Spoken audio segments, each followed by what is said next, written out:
ಪ್ರೀತಿಯುಳ್ಳ ದೇವಜನರೇ, ನಿಮ್ಮೆಲ್ಲರಿಗೂ ಬೇಗನೆ ಬರಲಿಕ್ಕಿರುವ ಯೇಸು ಕ್ರಿಸ್ತನ ಶ್ರೇಷ್ಠವಾದ ನಾಮದಲ್ಲಿ ವಂದನೆಗಳು. ಶಾಲೋಮ್, ನಿಮಗೆ ಸಮಾಧಾನವಾಗಲಿ. ಈ ದಿನ ದೇವರ ವಾಕ್ಯದ ಧ್ಯಾನಕ್ಕಾಗಿರುವಂಥ ವಿಷಯ, ನಂಬಿಕೆಯನ್ನು ಹೊಂದಿಕೊಳ್ಳಲು ದೇವರ ವಾಕ್ಯವನ್ನು ಕೇಳಿರಿ.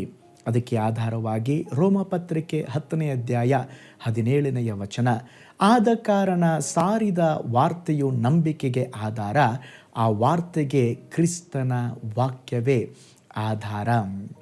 ಇಂದು ದೇವರ ವಾಕ್ಯಗಳನ್ನು ಕೇಳಲು ಹಲವಾರು ದಾರಿಗಳಿವೆ. ನೋಡ್ರಿ, ದೇವರು ಈ ಮೀಡಿಯಾದ ಮೂಲಕ ಕೂಡ ದೇವರು ನಿಮ್ಮ ಸಂಗಡ ಮಾತನಾಡುತ್ತಾ ಇದ್ದಾರೆ. ನಾವು ಎಲ್ಲ ಸಮಯದಲ್ಲಿ ಎಲ್ಲ ಸ್ಥಳಗಳಲ್ಲಿ ದೇವರ ವಾಕ್ಯವನ್ನು ಓದಬಹುದು, ಕೇಳಬಹುದು. ನೋಡ್ರಿ, ದೇವರ ವಾಕ್ಯವನ್ನು ಕೇಳಲು ಇರುವ ಎಲ್ಲ ದಾರಿಗಳನ್ನು ಉಪಯೋಗಿಸಿಕೊಂಡು ಸತತವಾಗಿ ನಾವು ಕರ್ತನ ವಾಕ್ಯಗಳನ್ನು ಕೇಳಿದಾಗ ಕರ್ತನ ಮೇಲಿನ ನಂಬಿಕೆಯು ನಮ್ಮ ಹೃದಯದಲ್ಲಿ ಇನ್ನೂ ಅಧಿಕವಾಗುವಂಥದ್ದಾಗಿದೆ. ಆದುದರಿಂದ ಪ್ರತಿನಿತ್ಯವೂ ದೇವರ ವಾಕ್ಯಗಳನ್ನು ಧ್ಯಾನಿಸಿ ಅದರ ಅನುಭವವನ್ನು ಪಡೆಯುವುದು ಅವಶ್ಯಕವಾಗಿದೆ. ಯೆರೆಮೀಯನ ಗ್ರಂಥ 15:16 ಹೇಳುತ್ತದೆ, ನನಗೆ ದೊರೆತ ನಿನ್ನ ಮಾತುಗಳನ್ನು ಆಹಾರ ಮಾಡಿಕೊಂಡೆನು, ನಿನ್ನ ನುಡಿಗಳು ನನಗೆ ಹರ್ಷವೂ ಹೃದಯ ಆನಂದವೂ ಆದವು. ಒಂದು ನಡೆದ ಸಂಭವವನ್ನು ನಿಮ್ಮೊಂದಿಗೆ ಹಂಚಿಕೊಳ್ಳುತ್ತೇನೆ. ಒಂದು ಯುವ ದಂಪತಿಗಳು ಕರ್ತನನ್ನು ತಮ್ಮ ಸ್ವಂತ ರಕ್ಷಕನಾಗಿ ಅಂಗೀಕರಿಸಿದ ನಂತರ ಅವರ ಕುಟುಂಬದವರಿಂದ ಹಲವಾರು ರೀತಿಯ ತೊಂದರೆಗಳನ್ನು ಎದುರಿಸಬೇಕಾಯಿತು. ಏಕೆಂದರೆ ಅವರ ಕುಟುಂಬದವರು ದೇವರ ಬಗ್ಗೆ ತಿಳಿದಿರಲಿಲ್ಲ. ಒಂದು ದಿನ ಅವರ ಕುಟುಂಬದ ಸದಸ್ಯರು ಈ ಯುವ ದಂಪತಿಗಳನ್ನು ಬರೀ ಸತ್ಯವೇದದೊಂದಿಗೆ ಮನೆ ಬಿಟ್ಟು ಹೋಗ್ರಿ ಎಂಬುದಾಗಿ ಮನೆಯಿಂದ ಹೊರಗೆ ಹಾಕಿಬಿಟ್ಟರು. ಆದರೂ ಇವರು ದೇವರನ್ನು ಆಯ್ಕೆ ಮಾಡಿಕೊಂಡಿದ್ದರು. ದೇವರ ವಾಕ್ಯವನ್ನು ಹಿಡ್ಕೊಂಡು ಮನೆಯಿಂದ ಹೊರಗಡೆ ಬಂದರು. ಅವರು ಎಲ್ಲಿಗೆ ಹೋಗಬೇಕು, ಏನು ಮಾಡಬೇಕು ಗೊತ್ತಾಗಲಿಲ್ಲ. ಮುಂಜಾನೆಯಿಂದ ಸಾಯಂಕಾಲದವರೆಗೂ ದೇವರ ವಾಕ್ಯವನ್ನು, ಸುವಾರ್ತೆಯನ್ನು ಬೇರೆಯವರೊಂದಿಗೆ ಸಾರಿ ರಾತ್ರಿ ಮಲಗಲು ಸ್ಥಳವಿರಲಿಲ್ಲ.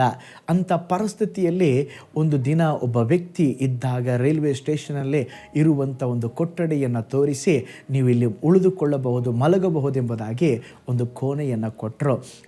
ಅವರು ಸಂತೋಷದಿಂದ ಆ ಕೋಣೆಗೆ ಹೋದಾಗ ಆ ಕೋಣೆಯ ಒಳಗೆ ಒಂದು ದೇವರ ವಾಕ್ಯ ಬರೆದಿತ್ತು, ಭಯಪಡಬೇಡ್ರಿ, ನಾನೇ ನಿಮ್ಮ ದೇವರು. ಆ ವಾಕ್ಯವನ್ನು ನೋಡಿದಾಗ ಅವರಿಗೆ ಬಹಳ ಸಂತೋಷವಾಯಿತು. ನಂತರ ಆ ಕಷ್ಟವಾದ ಹಾದಿಯಲ್ಲಿ ಅವರು ಹೋಗುತ್ತಿರುವಾಗ ಒಮ್ಮೆ ದೇವರು ಒಬ್ಬ ಸೇವಿಕೆಯು ಈ ದಂಪತಿಗಳಿಗೆ ತಮ್ಮ ಚರ್ಚ್ ಮತ್ತು ಅನಾಥಾಶ್ರಮವನ್ನು ನೋಡಿಕೊಳ್ಳುವಂತೆ ಆಹ್ವಾನ ಕೊಟ್ಟರು. ಇವರು ಆಹ್ವಾನವನ್ನು ಸ್ವೀಕರಿಸಿ ಅಲ್ಲಿ ಹೋಗಿ ನಾವು ಸೇವ್ ಮಾಡಬಹುದು ಎಂಬುದಾಗಿ ಅಲ್ಲಿ ಹೋದಾಗ ಆ ಚರ್ಚ್ ಗೋಡೆಯ ಮೇಲೆ ತಿರುಗಿ ಅದೇ ವಾಕ್ಯ ಬರೆದಿತ್ತು, ಭಯಪಡಬೇಡ್ರಿ, ನಾನೇ ನಿಮ್ಮ ದೇವರು, ನಾನು ನಿಮ್ಮನ್ನು ನಡೆಸ್ತೇನೆ. ಆ ವಾಕ್ಯವು ಸಹ ಇನ್ನೂ ಅವರನ್ನು ಬಲಪಡಿಸಿತು. ಕರ್ತನು ಹೇಳಿದ ವಾಕ್ಯದ ಪ್ರಕಾರವೇ ಅದ್ಭುತವಾದ ರೀತಿಯಲ್ಲಿ ದೇವರು ಅವರನ್ನು ನಡೆಸಿದರು. ಯಾವ ದಿನವೂ ಸಹ ದೇವರು ಅವರನ್ನು ಕೈ ಬಿಡದೆ ಅದ್ಭುತವಾಗಿ ನಡೆಸಿದರು. ಕುಟುಂಬದ ಸದಸ್ಯರು ಅವರನ್ನು ತಿರಸ್ಕರಿಸಿದರು.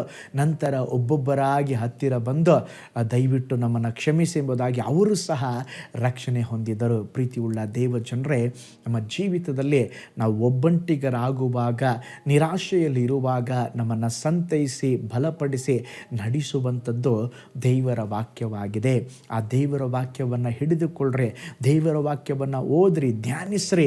ಅವು ನಿಶ್ಚಯವಾಗಿ ನಿಮ್ಮ ಕಷ್ಟ ಕಾಲದಲ್ಲಿ ದೇವರ ವಾಕ್ಯ ನಿಮ್ಮ ಜೊತೆಯಲ್ಲಿ ಮಾತನಾಡಿ ನಿಮ್ಮ ಜೀವನದಲ್ಲಿ ಬೇಕಾದಂಥ ಸಮೃದ್ಧಿಯನ್ನು, ನಂಬಿಕೆಯನ್ನು ಕೊಡುತ್ತದೆ. ದೇವರ ವಾಕ್ಯ ಕೇಳುವುದರಿಂದ ನಮಗೆ ನಂಬಿಕೆ ಬರುತ್ತದೆ. ಒಂದು ನಿಮಿಷ ಕಣ್ಗಳನ್ನು ಮುಚ್ಚೋಣ. ಸ್ವಾಮಿ, ನನ್ನ ಜೀವಿತದಲ್ಲಿ ಸಹ ನಿನ್ನ ವಚನದ ಮೂಲಕ ನನ್ನೊಡನೆ ಮಾತನಾಡ್ರೆ. ಅನೇಕ ಸಾರಿ ನಾನು ಇಕ್ಕಟ್ಟಿನ ಅನುಭವದಲ್ಲೇ, ಸೋಲಿನ ಅನುಭವದಲ್ಲಿ, ನಿರಾಶೆ ಅನುಭವದಲ್ಲಿ ಹಾದು ಹೋಗುವಾಗ ನಿನ್ನ ವಾಕ್ಯಗಳು ನನ್ನೊಡನೆ ಮಾತನಾಡಲೆ. ನಾನು ಓದುವಾಗ, ನಿನ್ನ ವಾಕ್ಯಗಳನ್ನು ಧ್ಯಾನಿಸುವಾಗ ನನ್ನ ಜೊತೆ ಮಾತನಾಡ್ರಿ ಎಂಬುದಾಗಿ ಹೇಳ್ರಿ. ಹಲ್ಲೆಲೂಯಾ.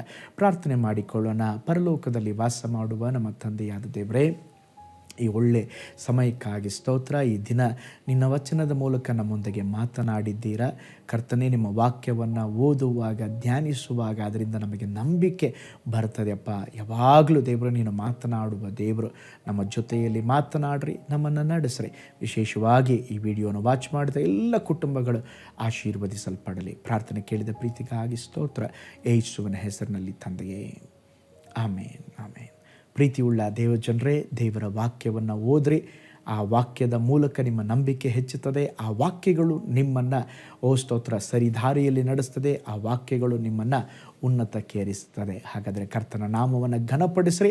ದೇವರು ತಾನೇ ನಿಮ್ಮನ್ನು, ನಿಮ್ಮ ಕುಟುಂಬವನ್ನು ಬ್ಲೆಸ್ ಮಾಡಲಿ. ನಾಳೆ ಮತ್ತೊಂದು ದೈನಂದಿನ ಜ್ಞಾನದಲ್ಲಿ ನಾನು ನಿಮ್ಮನ್ನು ಸಂಧಿಸ್ತೇನೆ. ನಾನು ನಿಮ್ಮ ಪ್ರೀತಿಯ ಸೇವಕ pastor Paul Joy. My God bless you all. ಕರ್ತನಲ್ಲಿ ಪ್ರಿಯರೇ, ಈ ಸಂದೇಶ ಮತ್ತು ಪ್ರಾರ್ಥನೆ ನಿಮಗೆ ಆಶೀರ್ವಾದಕರವಾಗಿದ್ದರೆ, ದೇವರು ನಿಮ್ಮನ್ನು ಪ್ರೇರೇಪಿಸಿದರೆ, ನಂಬಿಕೆಯಿಂದ ಸಾಗುವ ಈ ಸೇವೆಗೆ ನಿಮ್ಮ ಅಮೂಲ್ಯವಾದ ಕಾಣಿಕೆಯನ್ನು ಬಿತ್ತಿರಿ. ಪ್ರೀತಿಯ ದೇವಜನರೇ, ವಾಯ್ಸ್ ಆಫ್ ಹೋಪ್ ಮಿನಿಸ್ಟ್ರಿಯ ವತಿಯಿಂದ ಕೋರಮಂಗಲದಲ್ಲಿ ಪ್ರತಿ ಭಾನುವಾರ ಬೆಳಿಗ್ಗೆ 9:30ಕ್ಕೆ ಕನ್ನಡ ಆರಾಧನೆ ನಡೆಯುತ್ತಿದೆ. ಆತ್ಮಭರಿತವಾದ ಆರಾಧನೆ, ಮನಮುಟ್ಟುವ ಸಾಕ್ಷಿ, ಬಲಪಡಿಸುವ ದೇವ ಸಂದೇಶ.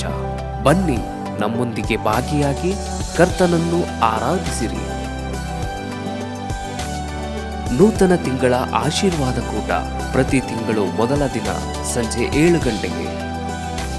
ಪ್ರತಿ ತಿಂಗಳು 2ನೇ ಶನಿವಾರ ಬಿಡುಗಡೆ ಉಪವಾಸ ಪ್ರಾರ್ಥನೆ ಕೂಟ ಬೆಳಿಗ್ಗೆ 10:30ಕ್ಕೆ.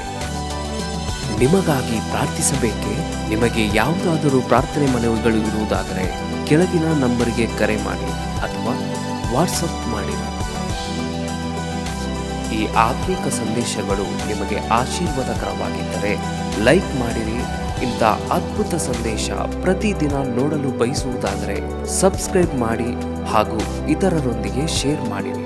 ಕರ್ತನು ನಿಮ್ಮನ್ನು, ನಿಮ್ಮ ಕುಟುಂಬವನ್ನು ಆಶೀರ್ವದಿಸಲಿ.